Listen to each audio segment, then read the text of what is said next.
Hello friends, welcome to learning sessions. And आज के इस वीडियो में हम बात करने वाले हैं regarding the EBLR, that is external benchmark lending rate. तो सबसे पहले जानेंगे कि डिफरेंट रेट्स जो एप्लीकेबल रहे हैं लोन्स के ऊपर वो कौन कौन से रहे हैं। तो टाइमलाइन के हिसाब से देखते हैं तो सबसे पहले यहाँ पर एप्लीकेबल था bench mark prime lending rate जो कि 2003 में एप्लीकेबल था। उसके बाद आया बेस रेट जो 2010 में एप्लीकेबल हुआ। फर्दर उसके बाद आया MCLR जो 2016 में हमें देखने को मिला। एंड फर्दर अक्टूबर 2019 से एप्लीकेबिलिटी बनी EBLR की। तो क्या कारण रहा कि जिसके कारण जो शिफ्ट था रिजर्व बैंक ऑफ इंडिया को वो करना पड़ा इन रेट ऑफ इंटरेस्ट के बीच में। तो फिलहाल इस वीडियो के लिए जो हमारा फोकस रहेगा वो रहेगा कि MCLR से EBLR पर शिफ्ट क्यों करना पड़ा। एंड अगर आप BPLR के बारे में या फिर बेस रेट के बारे में जानना चाहते हैं तो इस वीडियो में जरूर कमेंट कीजिए। एंड फर्दर इस वीडियो के एंड में हम देखेंगे कि अगर आपका लोन पहले MCLR में चल रहा है तो क्या आपको उसे EBLR में शिफ्ट करना चाहिए या नहीं करना चाहिए, आपके लिए कौन सी चीज यहां पर फायदेमंद रहेगी। तो EBLR रहता है external benchmark lending rate.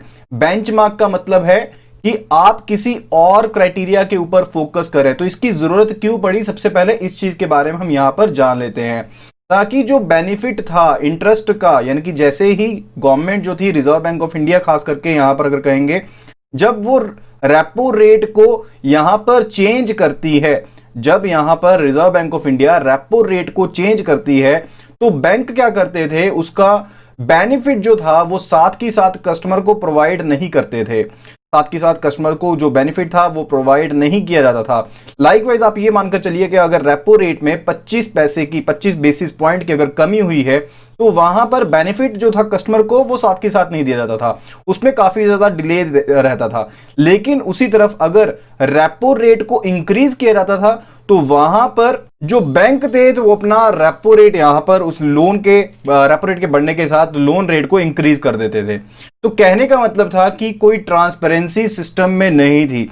More over जो MCLR था वो एक इंटरनल बेंचमार्क के ऊपर बेस्ड रहता था, यानी कि जो भी आपकी कॉस्ट ऑफ फंड्स है उसके ऊपर साथ में बेस्ड रहता था। तो बैंक को अपने फंड्स की खुद की कितनी कॉस्ट पड़ रही है उसके ऊपर बेंचमार्क बेस्ड रहता था, तो उसमें कोई भी ट्रांसपेरेंसी नहीं रहती थी। तो कहने का मतलब है रेपो रेट को अगर रिवाइज किया भी जाता था तो उसका बेनिफिट जो था वो बोरोर्स तक नहीं पहुंच रहा था, इसीलिए EBLR को लेकर आना पड़ा।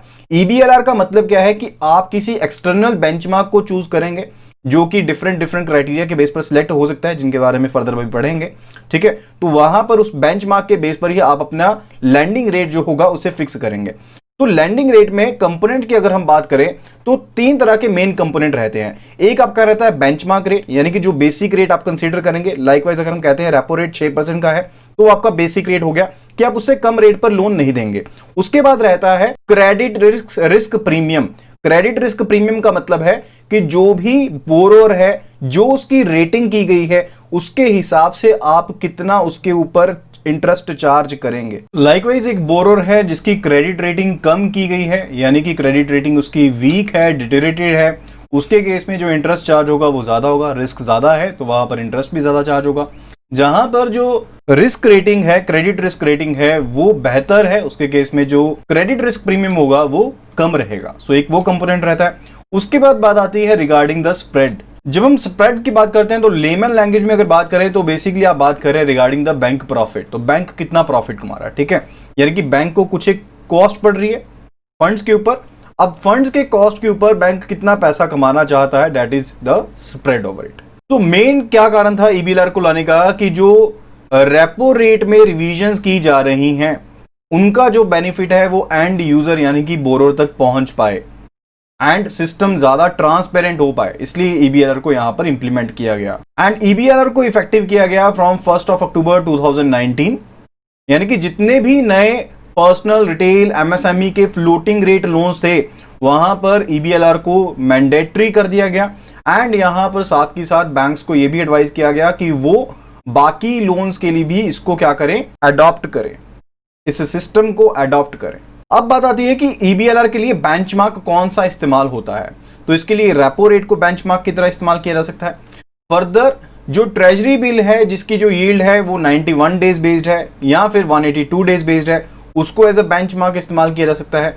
यानी कि जब इन ट्रेजरी बिल्स का जो यील्ड रेट है वो चेंज होगा तो उसके हिसाब से जो लैंडिंग रेट है वो भी यहां पर चेंज होगा बैंक के द्वारा, या फिर और कोई भी बेंचमार्क जो कि FBIL के द्वारा अप्रूव्ड है। FBIL is financial benchmark India private limited, तो उनके द्वारा कोई भी अप्रूव्ड जो बेंचमार्क है उसको भी EBLR के तहत यहां पर बेंचमार्क के लिए इस्तेमाल किया जा सकता है। जहां पर स्पेसिफिकली रेपो रेट से लिंक्ड रहता है उसे RLLR भी कहते हैं, that is repo linked landing rate. RLLR that is repo linked landing rate. Further एक इंपॉर्टेंट पॉइंट यहां पर समझने वाला है कि जो भी यहां पर स्प्रेड बैंक के द्वारा बताया जाता है, यानी कि एक बेंचमार्क के लिए जो भी यहां पर स्प्रेड तय किया जाएगा बैंक के द्वारा, उसे 3 साल में एक बार ऑल्टर किया जा सकता है, उसे 3 साल में एक बार ऑल्टर किया जा सकता है। एंड EBLR के तहत जो रीसेट पीरियड रहेगा that will be of the 3 months. ऐसा नहीं है कि जैसे ही रेट चेंज हो गया साथ के साथ चेंजेस हो जाएंगे आपकी EMI में।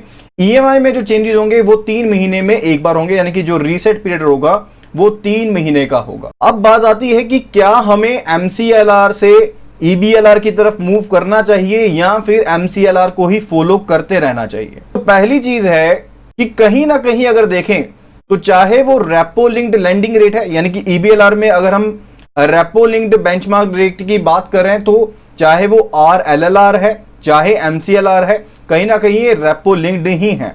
लेकिन MCLR के केस में ट्रांसपेरेंसी ना होने के कारण जो बेनिफिट है वो साथ ही साथ यहां पर एंड यूजर को नहीं मिल पाता है। फर्दर जो आपको यहां पर प्रॉफिट मिलता है, यानी कि अगर आप EBLR को अपनाते हैं उसके कारण जो आपको प्रॉफिट मिलने वाला है वो आपका टेन्योर के ऊपर भी डिपेंड करता है। एंड दोनों ही केसेस में ये है कि अगर आपका बेसिक रेट जो है वो इंक्रीज होता है तो उसके साथ आपका जो लैंडिंग का रेट है वो बढ़ भी सकता है, जो कि सभी फ्लोटिंग रेट लोन्स के केस में एप्लीकेबिलिटी रहती है। तो उस फैक्टर को हम यहां पर निगलेक्ट कर देते हैं। तो अदरवाइज कहें यहां पर तो EBLR को जो है वो महंगा सौदा नहीं है, वो बेहतर ही है। तो यहां पर एक एग्जांपल के थ्रू समझेंगे, चाहे हाउसिंग लोन है चाहे कार लोन है, जहां पर जो टेन्योर है जनरली लंबे समय का रहता है, ठीक है। तो वहां पर मान लीजिए आपने 30 लाख का लोन लिया है, हाउसिंग लोन लिया है जिसका टेन्योर 20 साल का है। ROI जो एप्लीकेबल था वो था 8.75%, जिसके हिसाब से जो आपकी EMI बनी थी वो बनी थी 26511 की। अब अगर रेपो रेट जो है अगर वो 25 बेसिस पॉइंट से, यानी कि 0.25% अगर वो यहां पर डिक्रीज हो जाता है तो उससे जो आपकी मंथली EMI रिड्यूस होगी वो 476 रुपीज की रिड्यूस होगी, वो 476 रुपीज की रिड्यूस होगी। तो आप लंबे टेन्योर के हिसाब से लगा सकते हैं कि आपको यहां पर कितना बेनिफिट होने वाला है। सो चेंज के रिगार्डिंग कहें तो yes you should go for EBLR। Okay, so I hope आपको ये वीडियो आज का पसंद आया होगा। अगर ये वीडियो पसंद आया है एंड इंफॉर्मेटिव लगा है तो जल्दी से इस वीडियो को लाइक कर दीजिए। अगर चैनल पर नए हैं तो चैनल को सब्सक्राइब भी कर लें। अगर किसी तरह की क्वेरी है EBLR को लेकर, MCLR को लेकर, तो कमेंट सेक्शन में जरूर पोस्ट करें। We will happy to revert you over it. तो thank you so much and see you again in our next video.